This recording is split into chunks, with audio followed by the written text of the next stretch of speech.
Hi, everybody. Hello. Happy Friday. Today is Friday, September 10th. Let's see who's on. Who of my eighth grade advisories are on right now? Please type it into the chat. Who's here? Who's here? Aloha, you guys. It is Friday, September 10th. I wanted to give a big shout out to all of the different advisories who have been turning in their visual representation of our Queen's Kumulipo chant number 1. Aloha, Miss Farnsworth. Aloha, Mr. Drake Sohana. Nice to see all of you. And so visual representation of chant 1 of the Kumulipo. We celebrated our Queen's birthday last week. And here's another one. This comes to us from Miss Zender Zohana. A really beautiful visual presentation as well. You can see this is the Queen looking at, I believe, looking at the creation that has happened, right? And in chant number 1, we hear, in chant 1, we have the night, right? Po giving birth to the coral and the sea. So really beautiful. Really, really, really beautiful. So mahalo for this. This is going to go up in our office. I really appreciate it. I was looking at the Kumulipo again today, thanks to this, and seeing, right, that the Kumulipo opens up with big change. Yes, and one of the big changes is night gives birth to what we find, right, the coral, the sea urchins. And that is one thing we know that is constant, is change is constant. So I was speaking to a few teachers today, and then I was also sitting in Miss Shori's classroom as they were reading The House on Mango Street.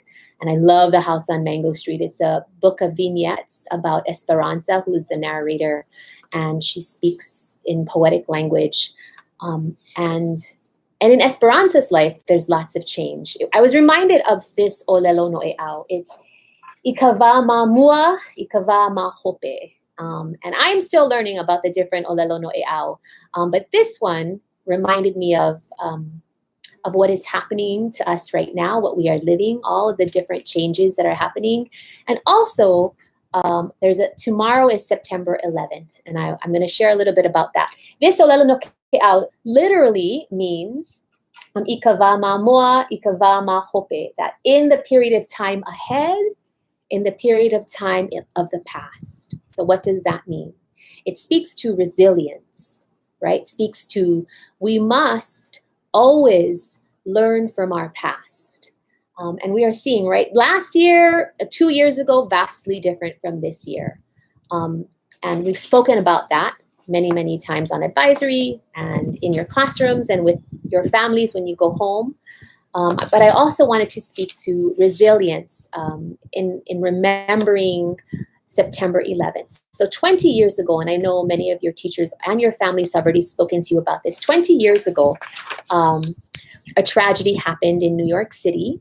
And so this is a picture of the World Trade Center in New York City. I know many of you already know about it, but I wanted to take some time on advisory just to remember this event. It was a huge tragedy that happened 20 years ago, 2001, September 11th. And so there was an attack on the World Trade Center. 2 planes flew into it.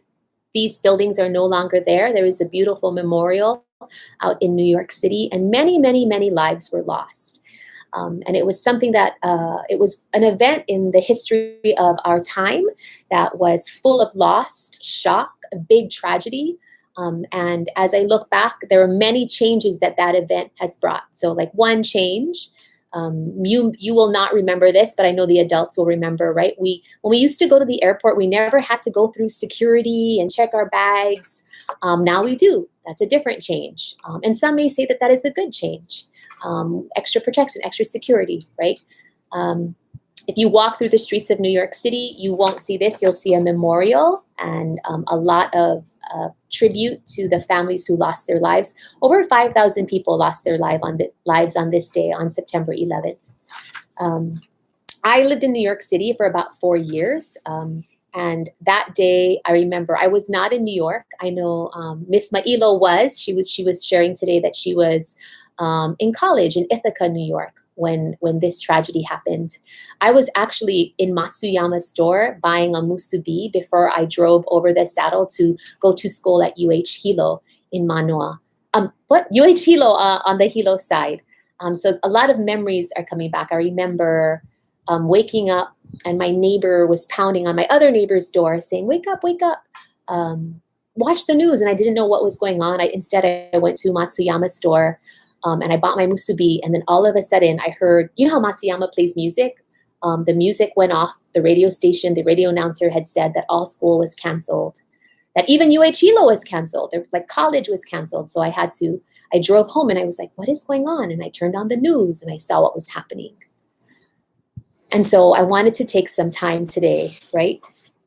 Ikawama mua, ikawama hope, to remember the different people who lost their lives and carried on through tremendous change, had this resiliency within them to carry on. There's a poem I wanted to read, and I did not write this poem. I'm reading some excerpts of it, and it's called I Am. So I wanted to read it in remembrance of the families who have suffered this tragedy and are still experiencing it because they've lost many, many people. And a big mahalo to all of the first responders, the firemen, the police officers, all of the people who helped on that day. So here I go, it's excerpts. It says, so I did not write the first part, I just wrote the last verse.